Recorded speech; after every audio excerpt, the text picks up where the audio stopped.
Hi, welcome back to flowing ஃபெஸ்.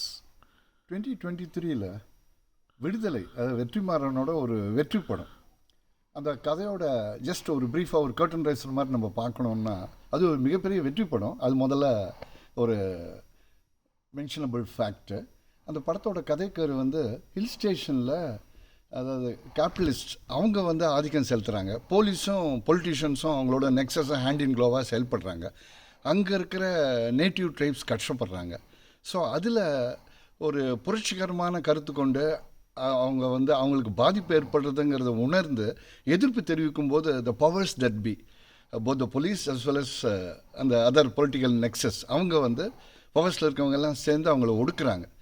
So அப்படிப்பட்ட ஒரு சூழ்நிலையில் ஒரு ஒரு போலீஸ்காரர் சூரியன் ரோல் பண்ணியிருக்காரு. அவரை ஒரு அங்கே போஸ்ட் பண்ணுறாங்க. அந்த மலைப்பிரதேசத்தை அங்கே போகிறாரு. இஸ் சப்போஸ்லி ஒரு டிரைவர். ஜீப் ஓட்டிகிட்டு அந்த மலைப்பகுதியில் ஒரு நேக்கா ஓட்டணும், இல்லைன்னா ஜீப் கவுந்துடும் 40 வீல் டிரைவ் இருந்தால் கூட. ஸோ அந்த ஒரு ரோல் தான் அவருக்கு கிடைக்கிது முதல்ல. ஸோ கொஞ்சம் கொஞ்சமாக போகும்போது அவர் என்னென்னா ஐடியலிஸ்டிக் லைஃப்பையும் ரியலிஸ்டிக் லைஃப்பையும், அதாவது யதார்த்தமான வாழ்க்கை, கனவுபூர்வமான வாழ்க்கை ரெண்டையும் பிணைஞ்சு ஒரே முறையில் தான் அவர் வாழ்க்கையை நடத்திட்டு வர்றார். உதாரணத்துக்கு அங்கே இருக்கிற ட்ரைபல் பீப்புள் ஜீப்பில் கொண்டு போய் அழைச்சிட்டு போய் விடுறது, அது மாதிரி சில சின்ன சின்ன வேலையை செய்கிறாரு. அவரோட இம்மிடியட் பாஸ் சேத்தன் அந்த ரோல் பண்ணியிருக்காரு. அவர் அதை எதிர்ப்பு தெரிவித்து அவரை பனிஷ் பண்ணிட்டே இருக்கார். ஸோ இப்படி போகும்போது ஒரு பெரிய ரெவல்யூஷனரி பெருமாள், அதான் விஜய் சேதுபதி அந்த ரோல் ஒரு கேமியோ மாதிரி தான் இருந்தது முதல் பாகத்தில். ஸோ அவரை பிடிக்கிறது தான் இந்த குழுவோட முக்கிய ஒரு இலக்காக இருந்தது. ஸோ ஒரு கட்டத்தில் அவர் பிடிபடுறாரு. ஸோ அந்த ஒரு சுச்சுவேஷனில், அந்த ஒரு பேக்ட்ராப்பில் அந்த பட கதையை முடிச்சிருந்தாங்க. டு பி கண்டினியூட் இந்த செகண்ட் பார்ட். இப்போ செகண்ட் பார்ட்டுக்கு வருவோம். செகண்ட் பார்ட் முதல் பாகத்தை விட லெங்க்த் ஜாஸ்தி போல தோணுது. அதாவது கம்யூனிசம் பற்ற கொள்கை பிடிப்புள்ள சில சமாச்சாரங்கள் அழுத்தம் திரும்பமாக ஒரு ஆணித்தனமாக மனசில் பதிகிற அளவுக்கு எடுத்து சொல்லியிருக்காங்க. இப்போ குளோபல் லெவலில் பார்க்கும்போது கம்யூனிசம்ங்கிறது எந்த அளவுக்கு இருக்குது, செயல்பாட்டில் இருக்கா, அதோட சக்ஸஸ் ஸ்டோரி என்ன, சக்ஸஸ் ரேட் என்ன, அதோட அவுட்கம் என்ன, அதை ஃபாலோ பண்ணுறவங்க பின்பற்றுறவங்க எந்த அளவுக்கு கொள்கை பிடிப்போடு செயல்படுறாங்கங்கிறதெல்லாம் ஒரு கேள்விக்குரிய, ஒரு விவாதத்துக்குரிய ஒரு சப்ஜெக்ட் மேட்டராக இருக்கிற இந்த தருணத்தில் ஸோ கம்யூனிசத்தை ஃபுல் ஃபோக்கஸ் பண்ணி வெற்றிமாறன் இந்த படத்தை உருவாக்கியிருக்காரு. படத்தில் லெங்க்த் ஒரு நெட்டுங்கிறத மறுக்கிறதுக்கு இல்லை. அதே போல் நிறைய டைலாக் இருக்குது. அதாவது கம்யூனிசம் பிடிப்புள்ளவர்கள் விரும்பி கேட்குற அளவுக்கு. அஃப்கோர்ஸ் கொடியெல்லாம் அது ஃப்ரீஸ் பண்ணிடுறாங்க. அந்த கலர்லாம் சரியாக தெரியாத அளவுக்கு மேபி சென்சார் இஷ்யூஸ். பட் அந்த கொள்கை பிடிப்பு, கொள்கை பற்றி நிறைய எலாபரேட் பண்ணுறாங்க. அதில் ஒரு பெண் தோழராக மஞ்சு வாரியார் நடிச்சிருக்காங்க. ஸோ அவங்க அறிமுகம், அவங்க கெட்டப்பு, ஒரு டாம்பாய் ஸ்டைலில் ஹேர் கட் வச்சுருக்கிறது, அதெல்லாம் பார்க்கும்போது பெருசாக அவங்க படத்தில் அவங்களோட திரைக்கதையில் அவங்க பங்கு இருக்குன்னு நம்ம நினைக்கும்போது போக போக பிசுபிசுத்து போய் ஒன்ஸ் விஜய் சேதுபதி, அவர் ஒரு வாத்தியார், பெருமாள்ங்கிற ஒரு வாத்தியார்.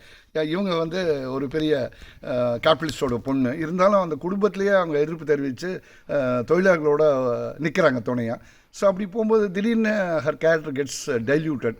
அதிகமான ஒரு கல்யாணம் நடக்குது, இவங்களுக்குள்ள லவ் உருவாகி. அஃப்கோர்ஸ் இளையராஜா 2 மென்மையான மனதை வருட 2 டியூன்ஸ் போட்டு படத்தை அந்த காட்சிகளை அசத்தியிருக்காரு. ஸோ இப்படி போகுது. ஸோ அவங்க she gets last in the proceedings. அதுக்கப்புறம் விஜய் சேதுபதி தன்னோட கதையை சொல்கிறாரு.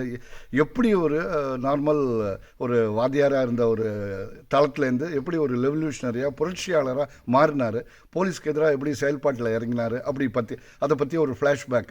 இவங்க போகும்போது போலீஸ் அவங்கள அரெஸ்ட் பண்ணி கூட்டிகிட்டு போகும்போது பிட்டாக சொல்லிக்கிட்டே வர்றாரு. இன் பிட்ஸ் அண்ட் பார்ட்ஸ் அதெல்லாமே கொஞ்சம் நெஞ்ச வருகிற அளவுக்கு தான் இருக்குது. சூரியும் அப்போது through the length of the movie பெரிய ரோல் பிள்ளை இல்லை. கிளைமேக்ஸில் தான் அவர் கொஞ்சம் அவரோட கெத்தை காட்டுறாரு, அவருக்கு முக்கியத்துவம் கொடுக்கப்பட்டிருக்கு.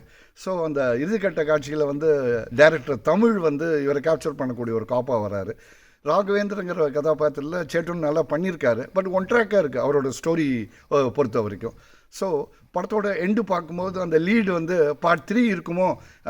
அதுக்கப்புறம் சூரிய என்ன செய்கிறாரு, திருப்பி போய் போலீஸ் ஃபோர்ஸை ஜாயின் பண்ணுறாரா, ஏன்னா மேலதிகாரிகளை டிஸ்ஓபே பண்ணி அவங்கள ஒரு நட்டாட்டில் விட்டுட்டு அவர் மூவ் அவுட் பண்ணுறாரு. ஸோ அது என்ன ஆகுதுங்கிறது தான் நம்ம பொறுத்திருந்து பார்க்கணும். பார்ட் 3 வருமா, அதில் அவரோட ரோல் பிளே இருக்குமாங்கிறத பற்றி. மொத்தத்தில் ஒரு படம்னு பார்க்கும்போது டேரக்டோரியல் ஃபேஷஸ் படத்தில் ஒரு க்ரைம் த்ரில்லர் தான் அது. ஒரு நெவர் டல் மூமெண்ட் மாதிரி கிடுகிடுன்னு போகுது. பட் சில இடங்களில் கொஞ்சம் இழுவையாக இருக்குங்கிறது தான் மறுக்கிறதுக்கு இல்லை. அது இளையராஜாவோட பேக்ரவுண்ட் ஸ்கோர், அது ஒரு ப்ளஸ் பாயிண்ட். அதே போல் வேல்ராஜோட சினிமாட்டோகிராஃபி. ஸோ வெற்றிமாறனோட இயக்கமுத்திரை, இசை, அப்புறம் ஒளிப்பதிவு, இது மூணும் இந்த படத்தில் மேல் நோக்கி நிற்குது. ஸோ மொத்தத்தில் ஒரு வித்தியாசமான திரைப்படத்தை தான் ஒரு சிறிய இடைவேளைக்கு பிறகு பார்ட் 1 லாஸ்ட் இயர் வந்தது. கொஞ்சம் மெனக்கெட்டு இந்த படத்தையும் உருவாக்கி நமக்கு வழங்கியிருக்கிறார் வெற்றிமாறன். வெல் ஃப்ரெண்ட்ஸ், இந்த படத்தை பற்றிய டிஸ்கஷன் உங்களுக்கு பிடிச்சிருந்தா லைக் பண்ணுங்கள், ஷேர் பண்ணுங்கள், சப்ஸ்கிரைப் பண்ணுங்கள். பாய்.